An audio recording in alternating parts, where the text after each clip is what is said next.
Welcome to Dilsad sir official. आप लोग का स्वागत है दिलसाद सर ऑफिशियल में।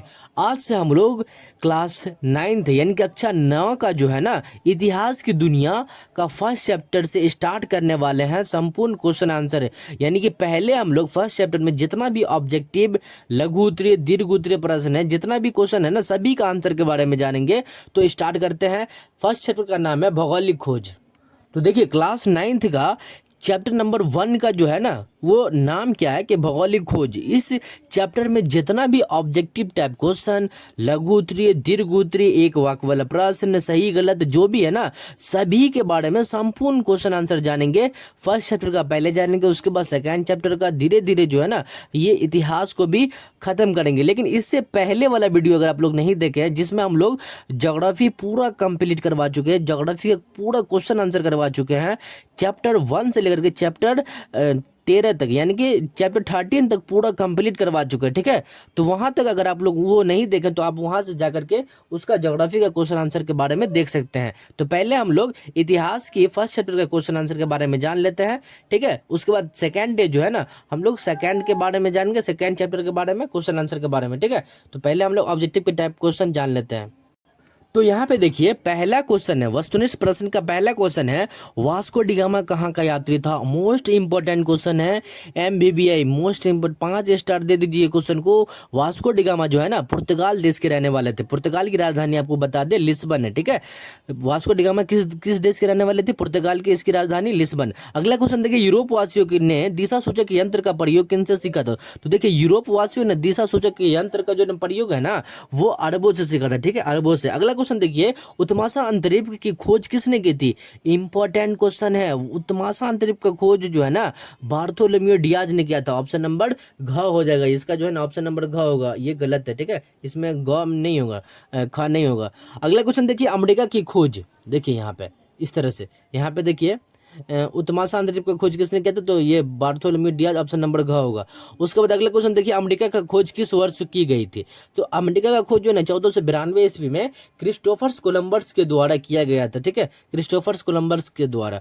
अगला क्वेश्चन देखिए, कुस्तुनतुनिया का पतन किस वर्ष हुआ था। ये इंपॉर्टेंट क्वेश्चन है, मोस्ट वीवीआई क्वेश्चन है, कई मरतबा ये क्वेश्चन पूछ चुके हैं क्लास 9th के फाइनल एग्जाम, छमाही परीक्षा सब में पूछ चुके हैं ये क्वेश्चन। ठीक है, वो कुस्तुनतुनिया का पतन 1453 ईस्वी में हुआ था। ठीक है, अगला क्वेश्चन लास्ट क्वेश्चन है वस्तुनिष्ठ प्रश्न का, विश्व का चक्कर किस यात्री ने सर्वप्रथम लगाया था। तो देखिए विश्व का चक्कर जो है ना किस यात्री ने सर्वप्रथम लगाया था, तो मैगलेन ने सबसे पहले जो है ना विश्व का चक्कर, पूरे वर्ल्ड का चक्कर लगाया था। ठीक है, अब यहाँ पे देखिए नीचे दिए गए कथनों में से जो सही है उनके सामने सही और जो गलत है उस उनके सामने गलत का चिन्ह लगाएं। ठीक है, तो इस तरह से देखिए पहला क्वेश्चन है कि भारत के मूल निवासियों को रेड इंडियन कहा जाता है। नहीं, बिल्कुल गलत है।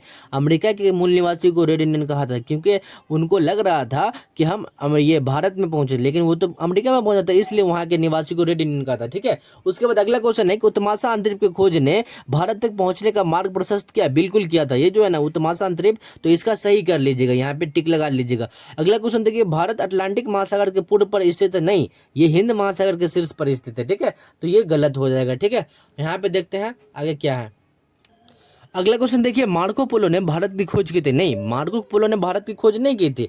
मार्को पोलो ने भारत की खोज नहीं की थी, भारत की खोज वास्को डी गामा ने की थी, तो ये गलत हो जाएगा। ठीक है, उसके बाद अगला क्वेश्चन देखिए, जेरूसलम वर्तमान इजराइल में। ये बिल्कुल सही है, जेरूसलम जो है ना वर्तमान इजराइल में, और इजराइल की राजधानी है जेरूसलम। ठीक है, उसके बाद अगला क्वेश्चन है कि लिस्बन दास प्रथा का, दास व्यापार का बहुत बड़ा केंद्र था। तो लिस्बन जो है ना ये फ्रांस की राजधानी है, सॉरी लिस्बन पुर्तगाल की राजधानी है, पुर्तगाल की राजधानी लिस्बन, ये दास व्यापार का बहुत बड़ा केंद्र था। ठीक है, अगला क्वेश्चन है कि अमरीकू ने नई दुनिया का विस्तार से खोजा। बिल्कुल, ये जो है ना मैगलेन के बाद ये पूरे नई दुनिया का विस्तार से खोजे थे, यानी कि पूरे एकदम विस्तार पूर्वक खोजे थे।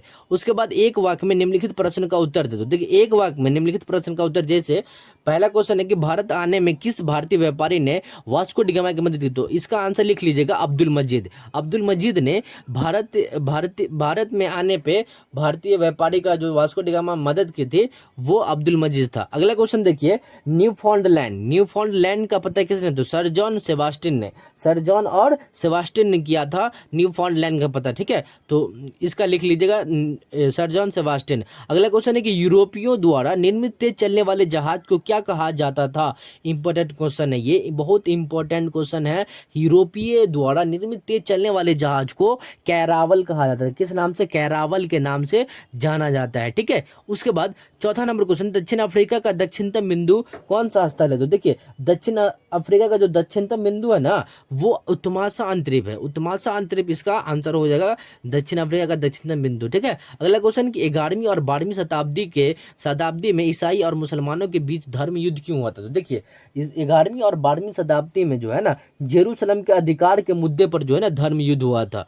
जेरूशलम के अधिकार के मुद्दे पर जो है ना ये धर्म युद्ध हुआ था। अगला क्वेश्चन देखिए, 1453 में कुस्तुनतुनिया पर किसने आधिपत्य जमाया था? तो 1453 ईस्वी में कुस्तुनतुनिया पर जो है ना तुर्कों ने, यानी कि तुर्कों ने इस पे आधिपत्य जमा दिया था। ठीक है, अगला क्वेश्चन देखिए, पुर्तगाल एवं स्पेन किस महासागर के शीर्ष पर अवस्थित है? तो ये जो है ना अटलांटिक महासागर के शीर्ष पर अवस्थित है पुर्तगाल एवं स्पेन। इसका आंसर हम लोग यहाँ पे दिखा भी दे रहे हैं आपको। ठीक है, तो इस तरह देखिए सातों का आंसर, पहला का अब्दुल मजीद, दूसरा का सर जॉन सेबास्टियन, तीसरा का कैरावल, चौथा का उत्तमासांतरिप, पांचवा का जेरूशलम के अधिकार के मुद्दे पर तुर्कों ने अटलांटिक महासागर। ठीक है, इस तरह से आप लोग इसका स्क्रीनशॉट भी ले सकते हैं। हालांकि हम आपको इसमें जो है ना इससे पहले जो है ना जो भी क्वेश्चन बताया ना सभी का आंसर आपको स्क्रीन पर नजर आ रहा होगा। ठीक है, अब देखिए लघुत्तरीय प्रश्न में, देखिए लघुत्तरीय प्रश्न जो है ना ये लघुत्तरीय प्रश्न, ये पहला क्वेश्चन देखिए लघुत्तरीय प्रश्न का पहला क्वेश्चन है, यूरोप में मध्यकाल को अंधकार युग क्यों कहा जाता है? इंपॉर्टेंट क्वेश्चन है, यूरोप में मध्यकाल युग को अंधकार युग क्यों कहा जाता है? तो इसका आंसर लिखिएगा। तो इसका आंसर में लिखिएगा कि मध्यकाल में शिक्षा, विज्ञान और नए विचारों का विकास धीमा था, यानी कि नए विचारों का विकास धीमा था तथा धार्मिक रूढ़ियों का प्रभाव अधिक था, इसलिए इसे अंधकार युग कहा जाता है। यूरोप में मध्यकाल युग को अंधकार युग कहा जाता है। ठीक है, तो इस तरह से आप लोग इसका आंसर लिखिएगा। ठीक है, अगला क्वेश्चन देखते हैं क्या है, सेकंड नंबर क्वेश्चन। देखिए सेकंड नंबर क्वेश्चन कह रहा है कि भौगोलिक खोजों में वैज्ञानिक उपकरणों का क्या योगदान था? ये भी इंपॉर्टेंट क्वेश्चन है कि भौगोलिक खोजों में वैज्ञानिक उपकरणों का क्या योगदान था। तो आप लोग इसका आंसर लिखिएगा। दूसरा का आंसर लिखिएगा कि कंपास, एस्ट्रोलोब और उन्नत मानचित्र जैसे उपकरणों ने समुद्री यात्राओं को सुरक्षित और आसान बनाया, जिसमें नई खोज संभव हुई। कहने का अर्थ है कि कंपास, एस्ट्रोलोब जो है ना और उन्नत मानचित्र जैसे उपकरणों ने समुद्री यात्राओं को सुरक्षित और आसान बनाया, जिससे कई नई दुनिया का खोज करने में संभव हुआ। ठीक है, अब तीसरा नंबर क्वेश्चन जान लेते हैं। तीसरा नंबर क्वेश्चन कह रहा है कि भौगोलिक खोजों ने व्यापार वाणिज्य पर किस प्रकार प्रभाव डाला? ये जो भौगोलिक खोजों ने व्यापार वाणिज्य पर किस प्रकार प्रभाव डाला? तो आंसर लिखिएगा इसका। तो देखिए इसका आंसर लिखिएगा कि नई समुद्री मार्गों की खोज से अंतर्राष्ट्रीय व्यापार बढ़ा, नए बाजार खुले, यूरोपीय देश की आर्थिक शक्ति में वृद्धि हुई। ये जो है ना इसकी खोज व्यापार वाणिज्य इस प्रकार नए समुद्री मार्गों की खोज हुआ, अंतर्राष्ट्रीय व्यापार बढ़ा। जाहिर सी बात है नए नए चीज़ का खोज होगा तो नए नए चीज़ का आविष्कार भी होगा, तो नए बाजार खुले, यूरोपीय देश की आर्थिक शक्ति वृद्धि हुई, आर्थिक शक्ति में वृद्धि हुई। ठीक है, तो अब चौथा नंबर क्वेश्चन जान लेते हैं। चौथा नंबर क्वेश्चन कह रहा है कि भौगोलिक खोजों ने किस प्रकार भ्रांतियों को तोड़ा, यानी कि जो है ना भौगोलिक खोजों ने किस प्रकार भ्रांतियों को तोड़ा? तो आंसर में लिखिएगा। तो चौथा का आंसर में लिखिएगा कि इन खोजों से पृथ्वी, समुद्र और महाद्वीपों के बारे में फैली अनेक गलत धारणाएं दूर हुई तथा सही भौगोलिक ज्ञान प्राप्त हुई। कहने का अर्थ यह ना कि इन खोजों से ना पृथ्वी के, समुद्र और महाद्वीप के बारे में जो है ना अनेक तरह का जो गलत धाराएं थी, यानी कि हमारे दिमाग में अनेक तरह की जो धाराएं थी ना वो गलत दूर हुई और तथा सही भौगोलिक ज्ञान प्राप्त हुआ। ठीक है, तो इस तरह से भौगोलिक खोजों ने किस प्रकार भ्रांतियों को तोड़ा, इस तरह से तोड़ लिया। ठीक है, लघुत्तरीय का लास्ट क्वेश्चन है कि भौगोलिक खोजों ने किस प्रकार विश्व के मानचित्र में परिवर्तन लाया? ये भी क्वेश्चन इंपॉर्टेंट है कि भौगोलिक खोजों ने किस प्रकार विश्व के मानचित्र में परिवर्तन लाया। तो इसका आंसर में लिखिएगा आप लोग। इसका आंसर में लिखिएगा कि नई भूमि, द्वीपों और समुद्री मार्गों की खोज के कारण विश्व के मानचित्र अधिक सटीक और विस्तृत बने। कहने का अर्थ है कि नई भूमि, द्वीपों और समुद्री मार्ग का जो खोज हुआ ना जिसके कारण विश्व के मानचित्र अधिक सटीक और विस्तृत हुए। तो इस तरह से आप लोग पांचवा का आंसर लिख सकते हैं।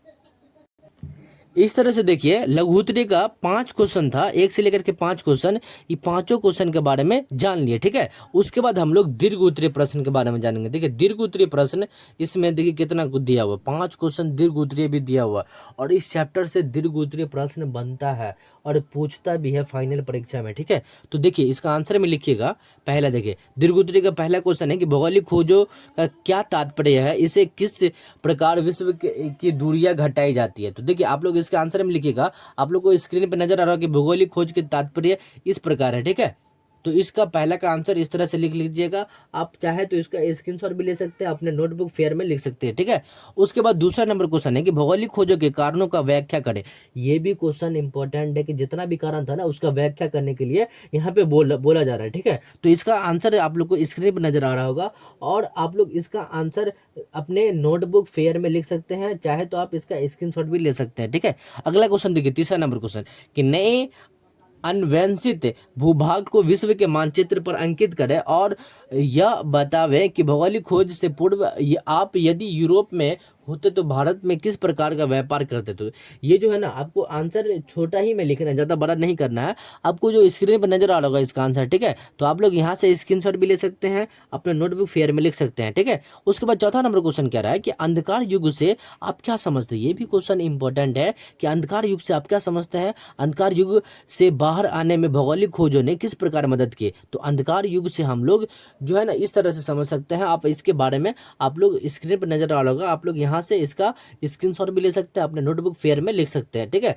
उसके बाद अगला क्वेश्चन और लास्ट क्वेश्चन है दीर्घ उत्तरीय का लास्ट क्वेश्चन है। ठीक है, भौगोलिक खोजों ने परिणामों का वर्णन करे, इन्हें विश्व पर क्या प्रभाव डाला। यानी कि ये जो भौगोलिक खोज है ना ये पूरे विश्व पे क्या प्रभाव डाला, तो उसके बारे में बताना है। तो इसका आंसर भी जो है ना आपको स्क्रीन पर नजर आ रहा होगा, आप लोग यहाँ से स्क्रीनशॉट भी ले सकते हैं, अपने नोटबुक फेयर में लिख सकते हैं। तो इस तरह से हम लोग लघु उत्तरीय दीर्घ उत्तरीय प्रश्न के बारे में जान लिए। ऑब्जेक्टिव टाइप क्वेश्चन था, सही गलत जो भी था, एक वाक्य वाला प्रश्न था, उसमें सभी के बारे में हम जान लिए और सभी का आंसर जान लिया। तो मुझे उम्मीद है कि आप लोग को फर्स्ट चैप्टर का जितना भी क्वेश्चन आंसर था सब करवा चुके हैं।